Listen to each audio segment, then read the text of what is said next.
It's game day, baby. Let's go. And we got clarity on our quarterback situation tonight in Dallas. Or did we?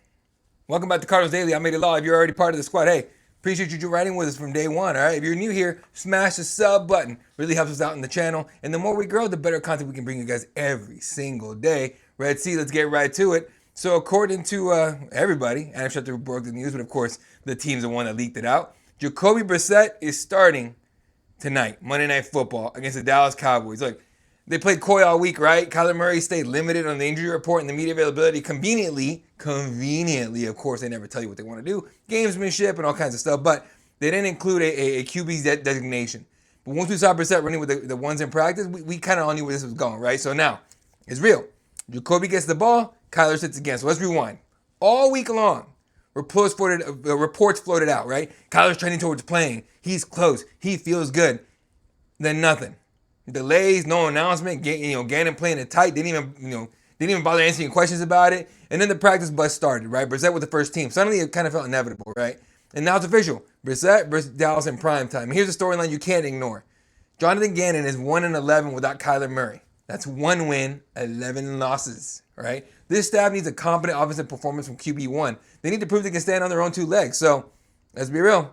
Record is 2-5. You lose this game, you go to 2-6. Going to the back half of the season, that playoff hope whisper becomes complete silence. It's done, right? In fact, most people, let's be real, most Cardinal fans and most people just don't believe the Cardinals are going to make the playoffs at this point. And it's hard to debate that. It really is, right? But if you win this game, you get that prime time momentum. Hey, a backup beating the Cowboys, confidence in the locker room, proof of concept for the coaching staff, right? This isn't just another week. This is a season-defining moment.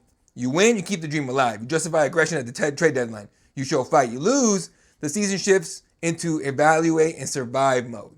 So what did Jacoby bring to this matchup?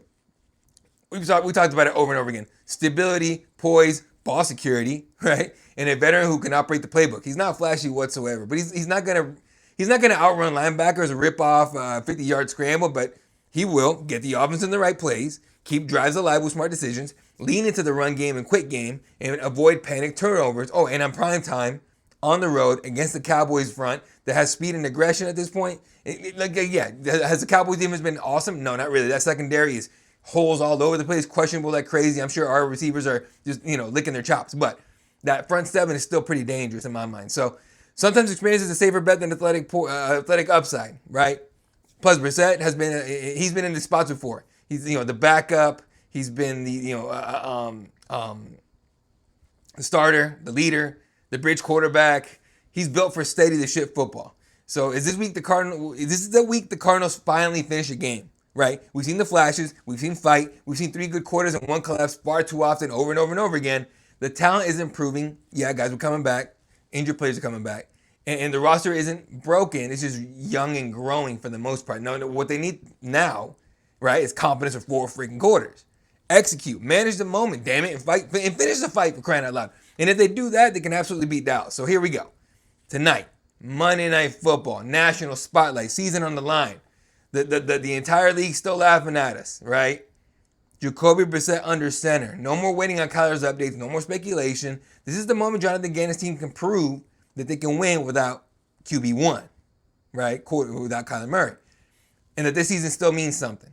Bird Gang, drop your score predictions in the comments. Does Brissett get it done tonight? Let's hope so. Now, Kyler's not starting, right? But they said he's available.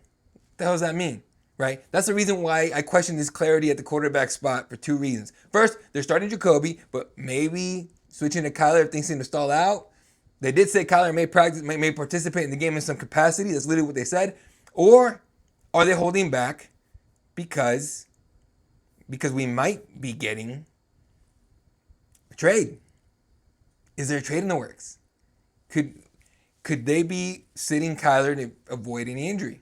Bear with me, folks. Bear with me. Because I got the hot take of hot takes coming in hot. Or maybe what we all are kind of expecting, maybe even hoping for.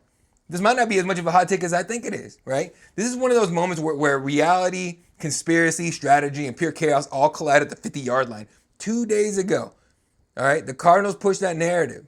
Kyler Murray starting Monday night against Dallas. Everyone starts talking about how, Kyler never lost in Texas. I don't even know if that's true anymore, but Kyler never loses in Texas. He was undefeated in high school, blah, blah, blah, all sort of stuff, right? Saturday, boom, the rug gets yanked. Jacoby Brissett is our starter. Okay. And now the entire NFL is asking, what just happened? Is Kyler hurt? Is the team hiding something? Or did Arizona just quietly signal that the Kyler trade might be on the table? Let's lay it out, right? Cardinals said Kyler was supposed to start. Like this said that Gannon said it himself. When Kyler Murray's healthy, he's starting. And we're expected to be week 9, right? National insiders repeated it. Practice reports matched it. He was trending towards playing. Now, suddenly the brakes slam and Brissett gets the nod. That's not normal quarterback management, right? That's not he tweaked something on Friday. That's, hang on, something changed. Something's different, right? When the NFL trade deadline is literally tomorrow, I believe it's tomorrow. You tell me if that's coincidence. It's either tomorrow or Wednesday. I'm not sure. But either way, let's be blunt. If Kyler's ready enough to travel, warm up, and potentially have a role, as Gannon said, then why isn't he starting? His record in that building is 9-0. He destroys Dallas in their own house. You need a win to keep your season alive. So ask yourself, did Kyler suffer a setback? Did the doctors change their minds for some reason? Did the staff panic? Or is Kyler healthy enough to play but too valuable to risk before the trade deadline? Right? Because if he steps on that turf and takes a weird hit, re-injures that knee, the trade value, the trade fantasy dies instantly. There's no trade for him, right? His value goes from elite quarterback available to damaged asset. Football's emotional. The front office, absolutely not, right? Jacoby has not looked like a backup. He's looked like a stabilizer, like a quarterback who actually runs the scheme the way Drew Petzing, as much garbage as he really is, but the way he dreams about at night, right? In 2 starts, 299.5 yards per game, 4 touchdowns, 1 interception, offense moving consistently, McBride thriving, right? Marvin Harrison Jr. looking good. Hell, Michael Wilson and Zay Jones getting in on the act. Multiple receivers producing. Jonathan Gannon literally said he's not getting fooled a lot. He's got a really good command. That is coach speak for things look smooth with him. And you don't bench a smooth offense and rush back your franchise quarterback for the deadline unless you're protecting his trade value or protecting him from himself, right? Look, you don't need him to win this week, really. Like Jacoby's going to be good enough to win. Here's the thing: all 3 things are they're equally as compelling, I guess, right? So here's where it goes from rumor to reality. Teams that need a quarterback right now because the quarterback play has been trash. And I know some of these guys have young quarterbacks that just got, but bear with me. The Vikings. Yeah, J.J. McCarthy, he's back playing everything, but even when he plays, he looks very iffy, right? All the backup, don't start me on Carson Wentz. That guy's hanging on to a dream and it's not happening, right? The Saints have Spencer Rattler. That should be enough said, except they started their rookie today, and somehow Alvin Kamara looked worse. The Titans, Cam Ward, the number one pick overall, hasn't looked great at all. The Commanders, Jaden Daniels is really good, but they're 3-5, I think, right? Or 3. I can't remember if they even won last night, but they're not. What can I say? Like, teams get desperate. So that's probably like the furthest from the possibility of him going to Washington. Unless they're insane and they want to send us Jaden Daniels, which I really, if I'm a Commanders fan, I'd be like, get the hell out of here with that, right? Panthers, Bryce Young. That should be it, Bryce Young. Now, do they want 2 little guy quarterbacks in their room? Probably not, right? And I don't think we want Bryce Young back here, but who knows? My pick, the Browns. Brissett's old crew, which is funny, but the Browns. And if Brissett beats Dallas, if the Cardinals offense looks competent again, don't pretend front offices won't be dialing money officer for its phone asking what's Kyler's price tag. Look, his contract is big, it's expensive, it's long. Pause, definitely pause. He's under contract until I think 2028. That scares teams, but it also intrigues them. He's elite when he's healthy and has his head out of his ass. He's only 28 years old. This year he's I think like 68% completions, 962 yards, 6 touchdowns, 3 picks. If a GM out there believes Kyler equals instant playoff, is there one? Let's just say that. Is there a GM that believes that he can get their team to the playoffs? Right? He becomes the ultimate poker chip at that point. The Cardinals could even retain salary to sweeten the deal. Sure. Right? Even some guaranteed money, little bit, load up on picks, reset the cap timeline. This isn't Madden, but it also isn't impossible. Now, let's pump the brakes a little bit here, because the truth is that there have been 0 leaks from the Cardinals, allegedly. Not one whisper from inside the building.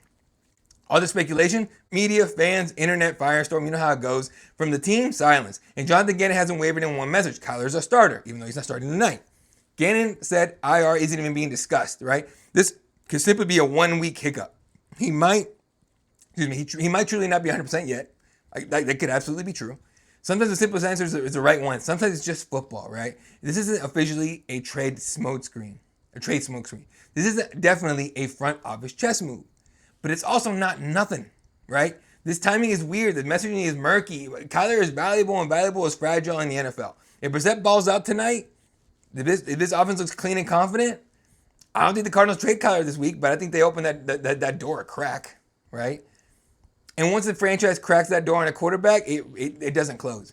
It's incredible, especially if they put that messaging out there he might be done. We might move him. Quarterbacks, remember that. They have good memories. Like, there's a reason they can remember all those cadences and all the plays and all kinds of stuff. They can remember everything. They take everything very, very personal. Very. You know, Josh Rosen's out there, getting his business degree going, it's 2019, 30, whatever it was. You guys remember that draft day. That was bull. Anyway, so here we are. Is Kyler hurt? Is being protected? Or is he or positioned for the future, right? Tonight's going to tell us more than Gannon will at the podium. So buckle up, right, Bird Gang. This could be the night everything changes for the Arizona Cardinals. All right, there's a couple details here to make sure, because no one ever does this stuff. I don't know. Any football podcast I watch or anything, they never do this, right? So, Jesus. All right, here we go. All right, Monday Night Football tonight. Here's the details. Arizona Cardinals will take on Dallas Cowboys on tonight, week 9. Kickoff is set for 8:15 p.m. Eastern Time. It's 5:15 p.m. Pacific Time. That makes it 6:15 p.m. Mountain Standard, which is Arizona time. So they play at AT&T Stadium, Jerry World, Arlington, Texas. You can catch the game nationally on ESPN and ABC, with streaming available on platforms such as NFL Plus and the ESPN app. Apparently, if you have YouTube TV, they've been running all. I don't have YouTube TV, but I see the ads on YouTube all the time about how they don't have ESPN anymore, which is weird. But anyway, no matter where you are, make sure that you check your standings and all that, your local standings, to see exactly when the game's going to happen. All right, hang on to your bus, Bird Gang, because they're either nothing or everything could go down after tonight. Like, this is going to be more than a game tonight, folks. This is going to be a lot of speculation. Every throw Jacoby throws, every pass Jacoby throws, every handoff, every touchdown, every snap we're going to watch. And I'm wondering if that camera is going to be on Kyler Murray's face a lot of the time. Because I think it will be. That's going to do it for this episode of Cardinals Daily, folks. I'm Eddie Law. Don't forget to hit that sub, hit the bell, hit the like, leave a comment. I will see you guys all tomorrow, hopefully, for a Victory Tuesday show. All right? Hang on to your butts, y'all. It's going to get crazy. All right? Go Cardinals.